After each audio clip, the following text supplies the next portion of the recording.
2022, nangutang daw kay Milky Aliada ang isang kapwa construction worker ng 2,000 pesos. May binatilyo dyan ako sa farm. Pumasok lang isang linggo, nakasweldo, tapos yung utang na 2,000 siguro, ulampas 2,000, hindi binayaran. Ilang linggo lumipas, nagharap ang dalawa sa isang inuman at nang maningil si Milky, aba, bigla raw nagrambulan. Siyempre, andyan yung binatilyo, nag-usap sila. Yung kainuman niya na si Bilonggo, sumambat kasi pinagalitan ng anak ko yung binatilyo kasi hindi nagbayad ng utang. Sinabihan siya na tayo lang pre magpambuno. Siyempre, parang init ang ulo ng anak ko. Pinatulan siya. Iba na raw talaga ngayon, ang umutang, siya pang mas matapang sa nagpautang. Na nagpambuno sila, nasugatan yun at barangayan sila doon.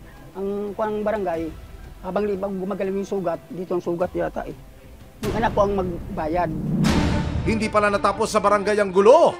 Dahil pagbalik sa farm ng biktima, muli siyang tinambangan ayon sa ama ng biktima na si Mang Hill.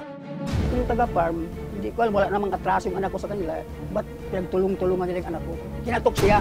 Hindi man siya nagbukas, sinira yung mga pinto. Sa harapan sa kusina, sinira yun. Pinagtulong-tulungan magpalo ng yung bat, baseball bat, saka 2x2 tubo, balik-balik yung dito.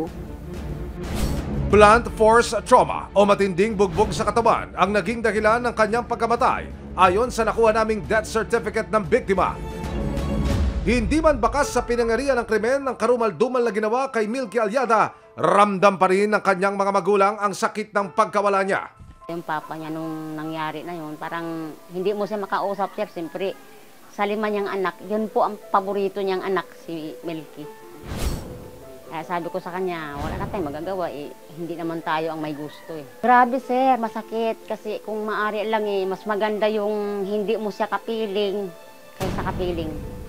Na nangyaring gano'n na hindi mo maintindihan kung tanggap mo bang gano'n ang nangyari sa kanya.